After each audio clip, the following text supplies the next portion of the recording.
Olá, sejam todos bem-vindos e bem-vindas. Meu nome é Amanda Claudino, sou psicóloga aqui do Centro Clínico Integrado e também sou professora da Unicatólica.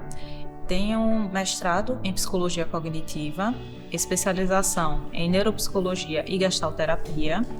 E hoje estou aqui com meu colega Luiz, que vai se apresentar agora. Olá, gente, sejam todos e todas bem-vindos e bem-vindas. Eu sou o Luiz Lopes, também sou psicólogo clínico aqui no Centro Clínico Integrado, também sou professor universitário na Unicatólica e na Uninassal. Tenho um mestrado em Ciências Sociais e Humanas, especialização em Segurança Pública e Cidadania, em Ciências Penais e formação em Gestalterapia. Estou aqui com minha querida professora, que também foi minha supervisora, a quem devo muito profissionalmente, para bater um papo legal, um papo que, apesar de muito sério, um papo que eu espero que seja divertido. Hoje a gente tem como tema os impactos do capitalismo na saúde mental das mulheres. E aí é importante a gente ter tanto o ponto de vista de uma mulher como o ponto de vista de um homem, né, que além de psicólogo também é advogado, então vai trazer muito conhecimento para a gente. E a gente traz esse tema pensando no 8 de março, porque é uma data que marca a luta das mulheres para se estabelecer no mercado de trabalho. E aí, apesar de ser uma data muito antiga, né, uma data mundial, a gente ainda enfrenta muitos problemas com relação ao estabelecimento da mulher no mercado de trabalho, a garantia de direitos trabalhistas também e até a questão da exploração do trabalho doméstico das mulheres, né? Então, tem muito que tem que ser falado sobre isso, e isso tem muito a ver com a psicologia, porque são demandas que chegam constantemente na clínica, né? São demandas que causam sofrimento nas mulheres, que causam muita sobrecarga, né? E a sociedade acaba naturalizando. E aí, aqui, né, do ponto de vista de quem escuta, né, tanto eu quanto o Luiz, a gente acaba acolhendo muito essas demandas e que às vezes é invisibilizada socialmente. E aí, neste momento, a gente pensou em conversar um pouquinho mais sobre como a nossa abordagem, né, que somos da mesma abordagem, a gestalterapia, como a nossa abordagem enxerga isso, né? Então, para iniciar, eu gostaria de falar que nós temos uma base na fenomenologia, e a fenomenologia ela vai considerar que a nossa atuação ela tem que se basear também no contexto social. E aí como esse contexto social vai se configurar e como isso vai impactar nas nossas vidas. E é a partir daí que a gente vai fazer as nossas escolhas. É a partir de como o contexto diz que o mundo se configura, né, que vai lhe dar possibilidades de atuação. E aí, dessas possibilidades, eu faço minhas escolhas individuais. Então, se a gente vive num sistema capitalista, neoliberal, não é? Que explora ao máximo, que precisa que o trabalho da mulher seja não remunerado, né, o trabalho doméstico, e que o trabalho da mulher fora, né, de casa, no mercado de trabalho, ele seja subvalorizado, isso faz com que as mulheres sofram, obviamente, né? E aí esse sofrimento vai gerar lucro para quem está empregando essas mulheres. Então, é uma lógica de mercado que é extremamente adoecedora, mas que infelizmente foi muito naturalizada, né? Que não foge muito daquela lógica marxista, né, Tia Amanda? Da gente tem os donos da produção, onde a gente tem a força de trabalho, onde a gente tem a mercadoria que é produzida dessa interseção, mas a gente tem um exército reserva, né? E esse exército reserva está a todo tempo pressionando essa força de trabalho, impelindo medo, impelindo práticas sociais, contextos sociais que são violentos e que dentro de configurações sociais causam mal-estares extremamente significativos. Só a gente imaginar que esse contexto neoliberal, ele traz para a gente, ele impele para a gente aquela perspectiva de produtividade. E eu imagino que, lógico, eu acho que o mais difícil desse cenário é a gente reconhecer privilégios. E eu, como homem, eu preciso reconhecer que eu falo de um espaço privilegiado, né? Só por ter nascido homem. E aí, quando eu digo isso, eu digo em razão das forças sociais, dos contextos sociais que nutrem essas perspectivas, né? Só a gente observar o que se espera dentro de um cenário social, dentro de um contexto social, para um homem e para uma mulher, né? A senhora fala dessa sobrecarga de trabalho, mas isso já é difundido lá desde o nascimento, quando a gente impele as mulheres uma condição, um espaço e um lugar de cuidado. Entre numa loja de brinquedos e veja a seção feminina e a seção masculina. Você, como tem filhos, né, sabe bem disso, né? Sabe bem a diferença de brinquedos de menino e brinquedos de menina. E para as meninas sempre é direcionado brincadeiras para o cuidado, né? O que a gente chama de educação para o gênero. Então, desde pequenininha, né, a gente acaba sendo direcionada a isso, a ser cuidadora. E, infelizmente, esse lugar de cuidadora, acaba dificultando o nosso acesso ao mercado de trabalho e muitas vezes até em se estabelecer, porque muitas empresas, por exemplo, na hora de contratar, precisam de pessoas que estejam disponíveis para fazer hora extra, pessoas que estejam disponíveis para fazer deslocamento para fora da cidade e pessoas que estão no lugar de cuidado, seja de crianças, seja de um idoso, seja de alguém doente da família, que geralmente é uma mulher, né? Essa mulher ela não vai ter essa disponibilidade. Então, ela vai acabar sendo, preterida na hora de ser escolhida para esses lugares. E aí, geralmente, lugares de gerência, de diretoria, de supervisão, esses cargos mais altos, eles necessitam dessa maior disponibilidade de tempo, que as mulheres não têm, em geral, E aí, também, quando as mulheres se disponibilizam, elas são vistas como egoístas, porque estão abrindo mão desse lugar de ser a cuidadora, Então, você está deixando seu filho de lado, você está deixando seu pai idoso de lado, E está deixando seu marido também, Porque tem a obrigação de cuidar do marido. Então, é um lugar muito difícil, São muitas cobranças que a gente não consegue cumprir. Essa reflexão é uma reflexão extremamente interessante e pertinente, Amanda. Eu até provocava os meus alunos lá na disciplina de Psicologia e Processos Inclusivos para a gente pensar, Eu fiz um desafio a eles. Me digam uma empresa que na análise de desempenho considera, por exemplo, gênero. E aí essa explicação das mulheres não ocuparem geralmente cargos de chefia, ela está enraizada em várias formas de violência que Bourdieu chamava, por exemplo, violências simbólicas, que elas são colocadas de maneira muito sutil e são naturalizadas, mas que a gente não percebe dentro de uma estrutura.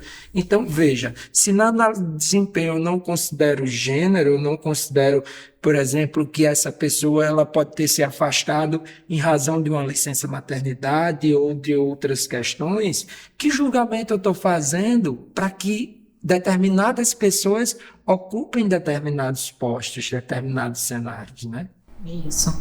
E aí isso acaba também trazendo, dificuldades de fornecer garantias de que essas mulheres que conseguem alcançar esse espaço de diretoria, de gerência, a dificuldade de que ela se estabeleça. Nós temos dados do painel de relatório de transparência salarial do Ministério do Trabalho, que é baseado na Lei 14.611 de 2023, que vai falar sobre igualdade salarial para homens e mulheres, que vai falar que poucas empresas possuem políticas de incentivo à diversidade para a contratação de mulheres, e aí outras minorias também, e verificar também essa questão de inserir mulheres negras, de inserir mulheres que são chefes de família, mulheres que têm deficiência, mulheres vítimas de violência, mulheres que são LGBT, Então, ter, de fato, esse olhar apurado para mulheres que têm uma necessidade de se estabelecer no mercado de trabalho para sobreviver, Pouquíssimas empresas têm, cerca de 32%.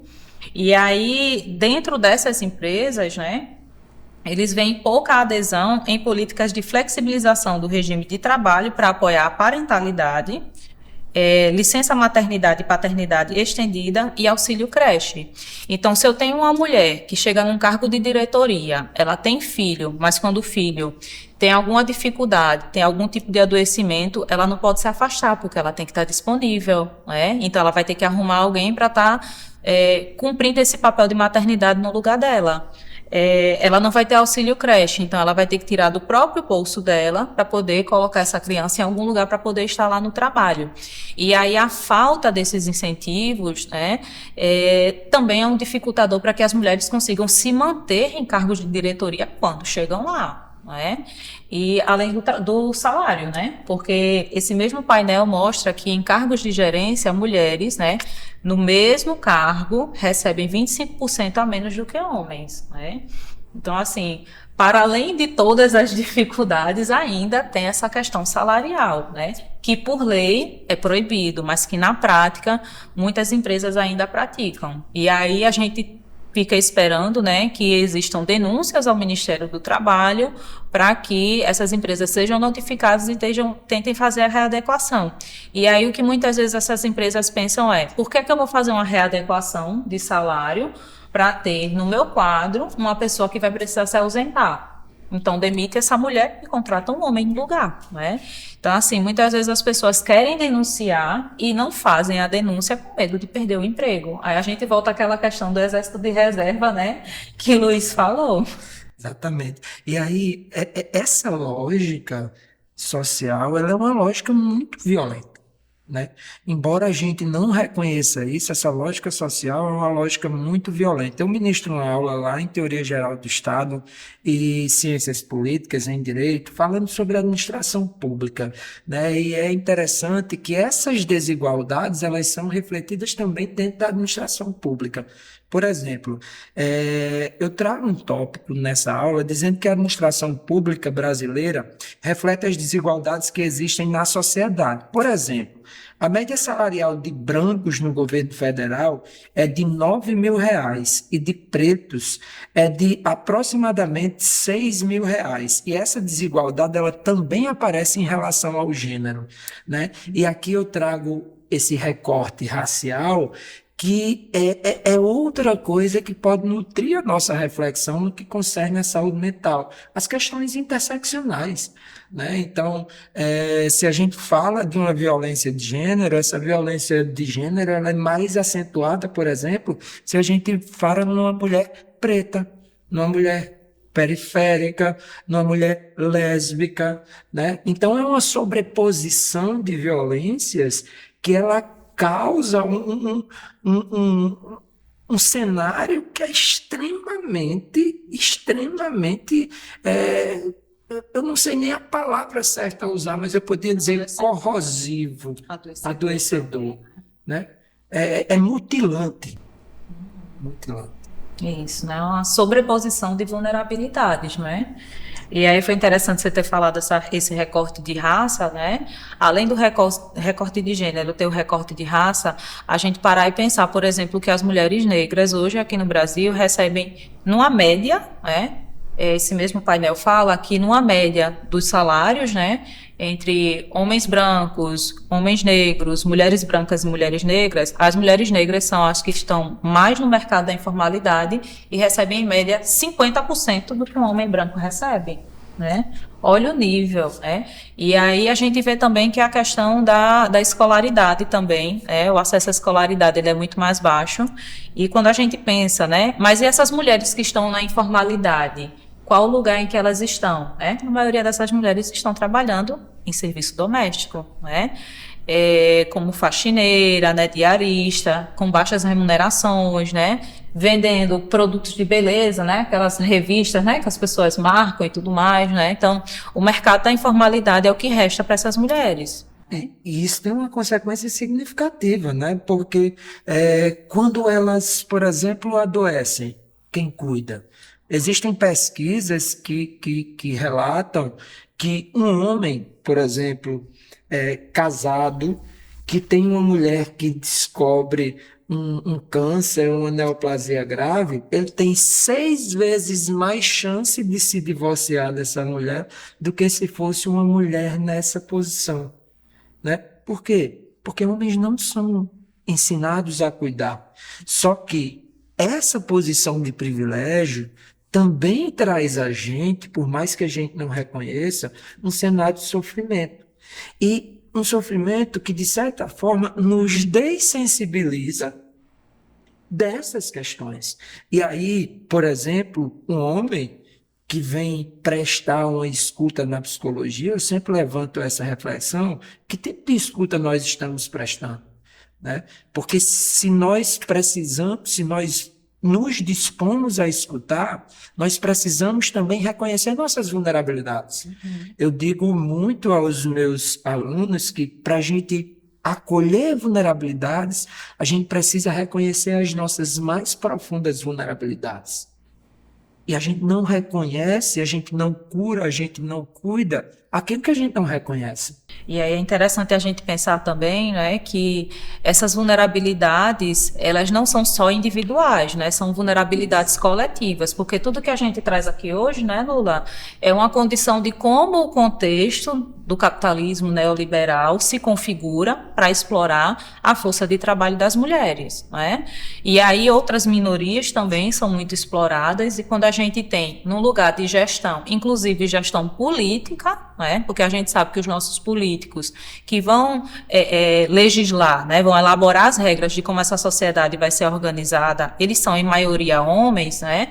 São homens que não vão entender o ponto de vista da mulher, não vão entender as dificuldades da mulher, né? Vão ter inclusive uma grande dificuldade de entender, né, questões levantadas pelas mulheres. E aí a gente precisa de um maior protagonismo das mulheres nesses lugares de gestão, nesses lugares de construção de políticas públicas, para que essa posição de vulnerabilidade seja amenizada minimamente, né? E aí, Tia Amanda, eu digo muito, a gente precisa também de uma articulação política extremamente significativa, né? Porque, por exemplo, as mulheres compõem a maioria do eleitorado brasileiro, mas se a gente pensa em representatividade política, se a gente pensa em Congresso Nacional, isso não se espelha dentro do Congresso Nacional, né? Mas isso não se espelha porque existe todo um sistema.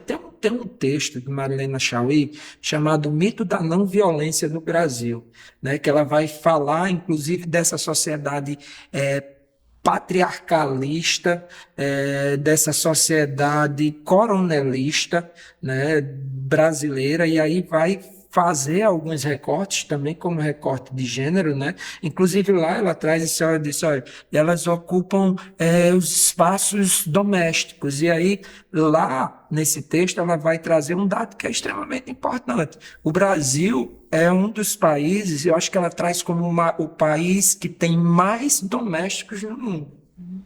Né?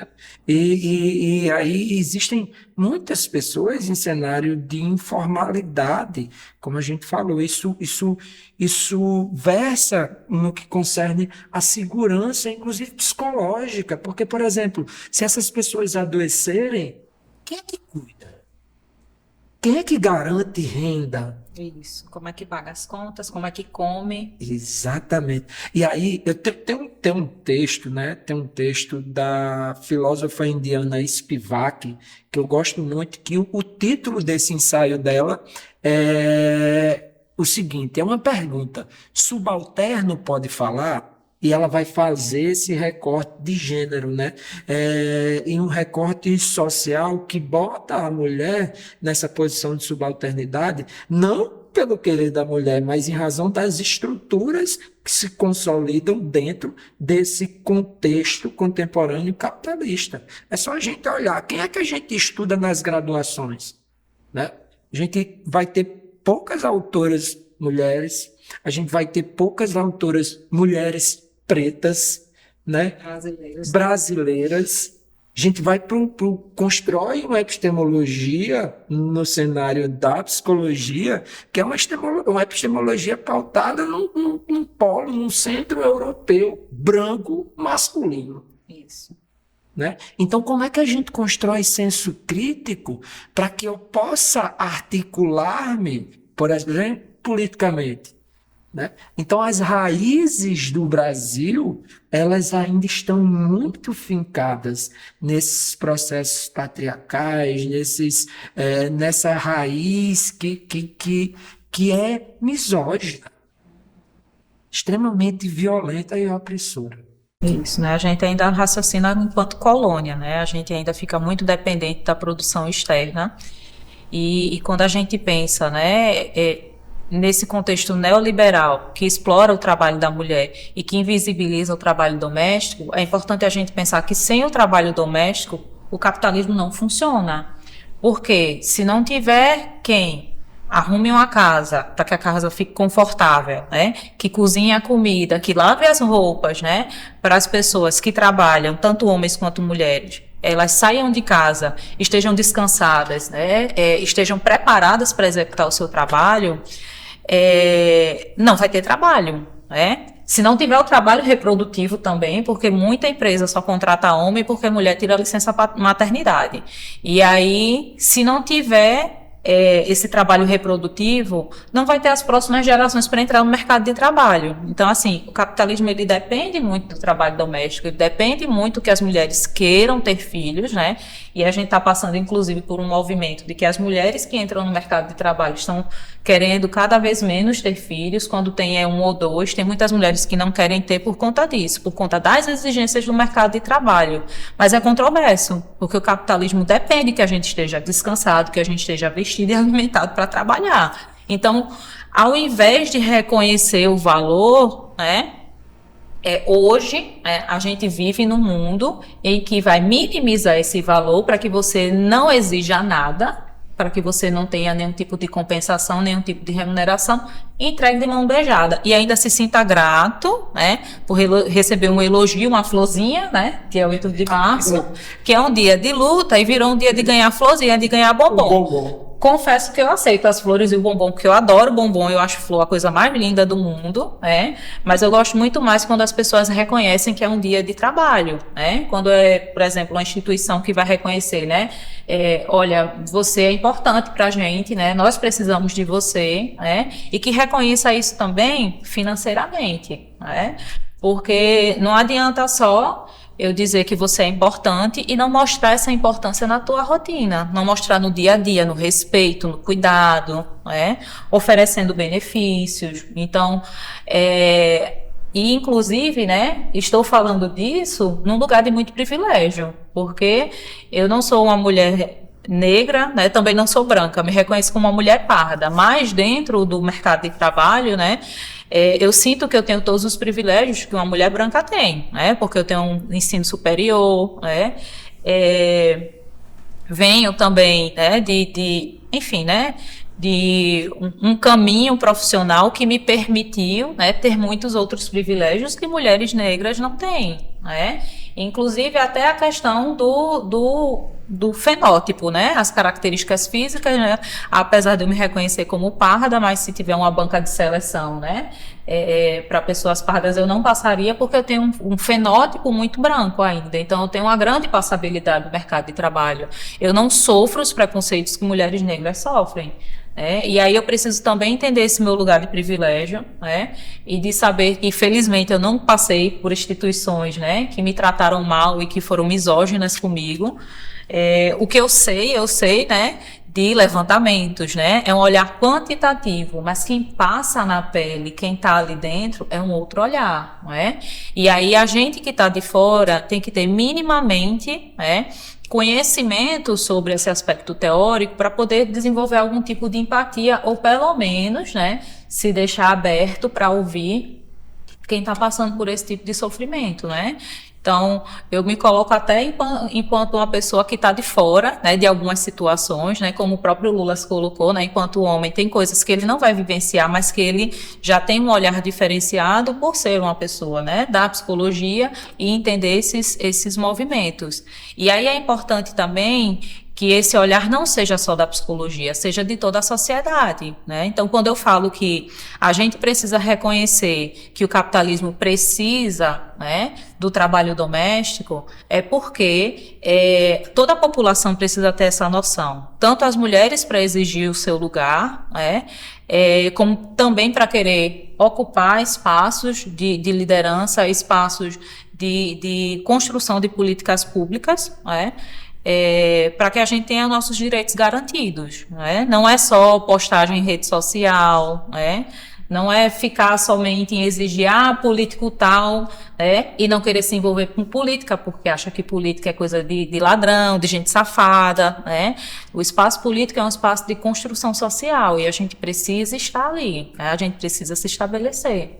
Eu acho que é necessário a gente começar a retomar os espaços públicos, né? Porque esse movimento das redes sociais, esse movimento da internet, ele trouxe muita possibilidade de difusão desse discurso, mas a gente saiu, a gente deixou de ocupar o espaço público para ocupar os espaços virtuais, e isso tem toda uma consequência na nossa articulação política, né? E aí a fala da senhora me lembrou outras aulas, né, que eu tive. Eu lembrei agora de uma professora, eu não vou lembrar o nome dela nesse momento, mas é uma professora da UFC, que ela ministrava uma aula quando eu cursava o mestrado, e ela falava sobre a perspectiva de Butler e de Foucault. E aí ela perguntou a gente na aula no que consiste uma família conservadora. E a gente ficou assim, não, o que será? É uma pegadinha? E ninguém falou. E teve uma pessoa que disse, não, família conservadora é o homem, a mulher, os filhos, e aí ela aprimorou a pergunta, como é que eles funcionam? Né? Aí a gente foi falar, não, o homem está lá no mercado de trabalho, a mulher está em casa, e aí ela foi desenhando isso e a gente trazendo uma reflexão que a gente não, a priori não tinha, né? Mas percebendo que para manter aquela força de trabalho é necessário a mulher. Então, veja, a gente retoma discursos hoje dentro do cenário político, como o exemplo da família conservadora, que por trás dele tem instituído muitas outras coisas que levam a cenários de produção, de consumo, de uma perspectiva neoliberal que de alguma forma reflete na saúde mental. E aí a gente quer suprir isso de outras formas, supre com consumo, a gente supre com procedimentos estéticos, para se sentir suficiente, para se sentir necessário, necessária, né? Então o Brasil é o país com o maior número de procedimentos estéticos no mundo, né? Não à toa somos a população mais ansiosa do mundo. Estamos entre as 5 populações mais depressivas do mundo, né? Então a gente tem muita coisa aí alarmante. E infelizmente o tempo passa rápido, né? A conversa tá boa, mas vou agora passar para a senhora fechar com chave de ouro esse momento da gente. Pegando o gancho na fala de Lula, né, a gente precisa repensar, né, como essa lógica do funcionamento do capitalismo adoece a gente e faz com que a gente tente ter algum tipo de consolo no próprio consumo, retroalimentando o capitalismo, né. Então a gente precisa ter cuidado para não cair nessas armadilhas, né, e começar a fazer um enfrentamento dessas dores. Ao invés de buscar consolo na dor, tentar buscar uma forma de resolver esse problema, né? E resolver o problema da exploração é muito simples, né? Mas também não é fácil, né? Simples de falar e não é fácil de fazer. A gente precisa reconhecer o nosso lugar, a gente precisa contestar quando perceber que está sendo explorado, a gente precisa tentar ocupar outros espaços, e principalmente nós mulheres, né? Bater o pé e tentar ocupar esses espaços de gestão, espaços públicos, né? Como o colega já falou, né? Espaços políticos. E aí, assim, né, como o Lula falou, esse é uma conversa que a gente, né, poderia prolongar por muito tempo, mas o tempo já está se encerrando, e aí a gente se disponibiliza para tirar alguma dúvida, caso vocês queiram, né, só falar aqui nos comentários, que a gente pode responder depois, né, Luiz?